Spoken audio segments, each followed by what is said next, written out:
केंद्र सरकार राज्य सरकार को पैसे देता है और उसके बाद पैसे जिस चीज़ के लिए दिए जाते हैं वहाँ पर खर्च किया गया नहीं किया गया, इसके लिए ऑडिट का एक सिंपल सा प्रोसेस होता है।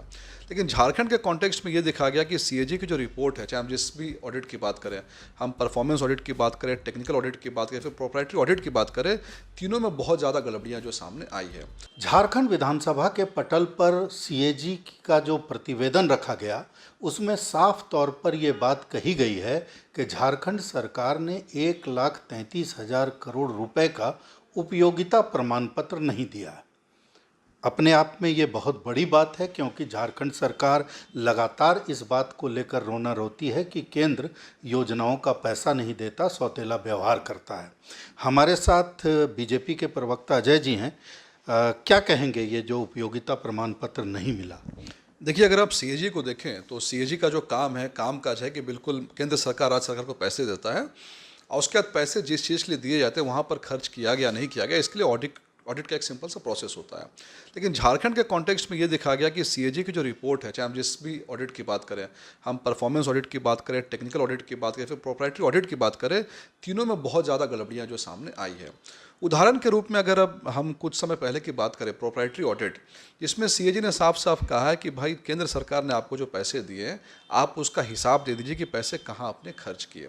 लेकिन सीएजी का कहना है कि झारखंड सरकार ने 1,33,000 करोड़, इतनी बड़ी रकम, और लगभग 47,000 यूटिलाइजेशन सर्टिफिकेट, यानी कि कहाँ अपने पैसे को यूटिलाइज किया है, ये सर्टिफिकेट अभी तक सीएजी को जमा नहीं किया। और सीएजी ने पाया कि जमा नहीं करने का कारण जो पूर्ण रूप से करप्शन है। करप्शन इसलिए है क्योंकि देखा गया कि गिरिडीह में एक सड़क का सीएजी ने एग्जाम्पल दिया और कहा कि 20 करोड़ रुपए निकाले गए ट्रेजरी से। क्यों निकाले गए? लैंड को एक्विजिशन करने के लिए। लेकिन वहाँ पर लैंड एक्वायर ही नहीं हुआ, यानी एक पुल का टेंडर निकला, साथ में सड़क बननी थी, केवल पुल बन गया। और सड़क इसलिए नहीं बनी क्योंकि सड़क को बनाने के लिए लैंड का एक्विजिशन जो है वो नहीं हुआ, लेकिन 20 करोड़ रुपए जो हो वो निकाल लिए गए। तो हमारा स्टैंड बिल्कुल साफ है, चाहे आयुष्मान भारत हो, प्रधानमंत्री ग्राम सड़क योजना हो या फिर जल जीवन मिशन हो, हर मिशन में केंद्र सरकार से जो पैसे आते हैं उसका उपयोग किसी और काम में किया जाता है और इस वजह से कहीं ना कहीं केंद्र सरकार भी इनका पैसा रोकती है, जिसके वजह से यही सवाल अगला था मेरा कि जिस तरह से उपयोगिता प्रमाण पर बड़ी राशि होती है 1,33,000 करोड़, और इसके बाद जैसे बार बार झारखंड सरकार ये कहती है कि केंद्र सही ढंग से मदद नहीं दे रहा है, तो मदद नहीं देने के पीछे क्या ये सब भी कारण हो सकता है? देखिए, मैं आपको उदाहरण देता हूँ।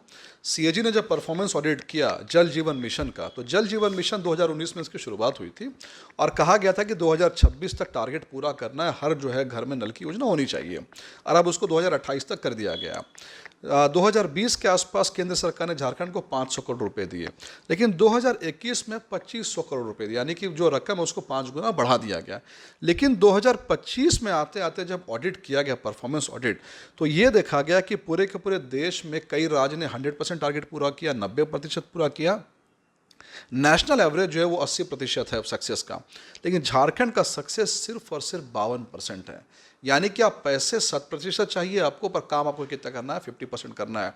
तो उसके बाद में जब परफॉर्मेंस ऑडिट में केवल 50% की बात आई, तब जाकर के सेंट्रल गवर्नमेंट ने फ्लैग किया और कहा कि भाई आपको जो पैसे हमने दिए आज तक हज़ारों करोड़ रुपए, वो आपने कहाँ खर्च किए, इसका सर्टिफिकेट आप हमें दे दीजिए। उसके बाद सीएजी जब ऑडिट करती है तो मालूम चलता है कि जल जीवन मिशन जो 52% भी जिन्होंने बताए हैं वो भी फर्जी है। कहीं पर टैंक बन गया है, लेकिन सिर्फ टैंक बना करके टैंक से लेकर के घर तक का जो कनेक्शन आता है वो कनेक्शन का पूरा नहीं है। कहीं पर कनेक्शन है तो पीछे पाइप का पता नहीं है। यहाँ तक कि रांची में तो ऐसा हुआ है कि फर्जी एलएनटी के नाम पर कंपनी बना करके 20-25 करोड़ रुपए भी उन्होंने क्या किया, विड्रॉ कर लिया। तो जब फाइनेंशियल मैनेजमेंट में जो है इतना बड़ा गड़बड़ झाला होगा, गोरख धंधा होगा, तो जाहिर सी बात है केंद्र सरकार जो है इसको फ्लैग करेगा। एक और मैं आपको उदाहरण देना चाहूँगा, जल जीवन मिशन से जुड़ा हुआ। सीएजी ने ही टेक्निकल ऑडिट किया। टेक्निकल ऑडिट में ये बात सामने आए कि सरकार की तरफ से, झारखंड सरकार की तरफ से जल जीवन मिशन में ठेका देने के लिए जिस कंप्यूटर के आईपी एड्रेस से सरकार द्वारा टेंडर अपलोड हुआ है, उसी आईपी एड्रेस से कॉन्ट्रैक्टर ने भी टेंडर को अपलोड किया है। यानी कि ठेकेदारी में कमीशन खोरी, काम नहीं करना, और पूरे के पूरे केंद्र सरकार की योजना में जो पैसे मिलते हैं उसमें बहुत बड़ा करप्शन यहाँ पर हुआ है। और यही कारण है कि केंद्र सरकार ने अगर कहीं पर कटौती की है तो सिर्फ और सिर्फ फाइनेंशियल जो इररेगुलरिटीज़ यहाँ पर हो रही है उसको रोकने के लिए कटौती की है। इस बात को लेकर के मैं जेएमएम के पास भी गया था, सवाल बड़ा था इसलिए जेएमएम के पास भी गया था। जेएमएम का साफ तौर पर कहना है कि उपयोगिता प्रमाण पत्र नहीं देना ये कोई बहुत बड़ी बात नहीं है और 15-20 दिन में दे दिया जाएगा। इसका मतलब ये नहीं होता है कि भ्रष्टाचार हुआ।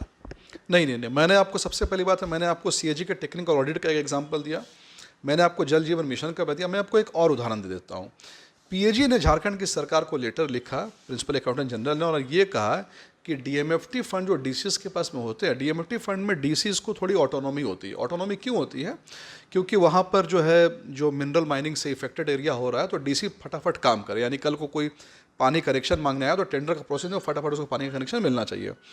लेकिन पीएजी ने अपनी रिपोर्ट में ये कहा कि डीएमएफटी फंड जिससे आपको स्कूल खोलना था, वाटर कनेक्शन देना था, शिक्षा में खर्च करना था, डीएमएफटी फंड से यहाँ के डिस्ट्रिक्ट कलेक्टर्स ने गाड़ियाँ खरीदी हैं, डीएमएफटी फंड से यहाँ के डिस्ट्रिक्ट कलेक्टर्स ने जिम बनाए हैं, डीएमएफटी फंड से बैंक्वेट हॉल बनाया गया है।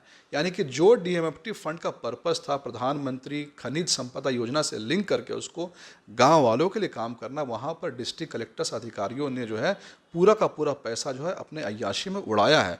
और पीएजी ने ये कहा कि आपने पैसे कहाँ कहाँ खर्च किए हैं, ये हमें फाइल दीजिए। तो डिस्ट्रिक्ट जितने कलेक्टर्स हैं सब ने फाइल देने से या तो इनकार कर दिया है या फिर आधा अधूरा इन्फॉर्मेशन जो दिया हुआ है। तो जेएमएम जो ये कह रहा है कि बहुत छोटी सी बात है, बहुत छोटी सी बात नहीं है। जब सीएजी को बनाया गया था तो मैं बीआर अम्बेडकर ने कहा था कि CAG will be the most important officer of independent India. यानी बाबा साहब अम्बेडकर कह रहे सबसे इंपॉर्टेंट ऑफिसर पूरे देश का कोई है तो वो सीएजी है। वो इसीलिए है क्योंकि जो पैसे आपको दिए गए हैं उस पैसे का सही से आपने उपयोग किया या नहीं किया, ये काम सीएजी का। यानी कि आप साफ साफ ये कह रहे हैं कि केंद्र सरकार हमें पैसे दे, हम उसको जहाँ पैसे दिए गए वहाँ खर्च नहीं करके कहीं और खर्च भी करेंगे, और जब हिसाब मांगेगा तो हम हिसाब भी नहीं देंगे और कहेंगे कि केंद्र सरकार हमारे पैसे को रोक रहा। तो ऐसा जो है वो नहीं चलने वाला है। तो बीजेपी ने जो मुद्दा उठाया है, ये मुद्दा अपने आप में इसलिए भी महत्वपूर्ण हो जाता है क्योंकि इसमें कहीं दो राय नहीं कि अगर कांग्रेस के ज़माने को, इंदिरा गांधी के ज़माने को छोड़ दें तो सीएजी हमेशा से जो फंड है उसकी निगरानी करने वालों की सूची में अव्वल रहा है। ऐसे हालात में झारखंड के परिप्रेक्ष्य में उठा ये विषय आगे तक जाएगा, इतना तो तय है।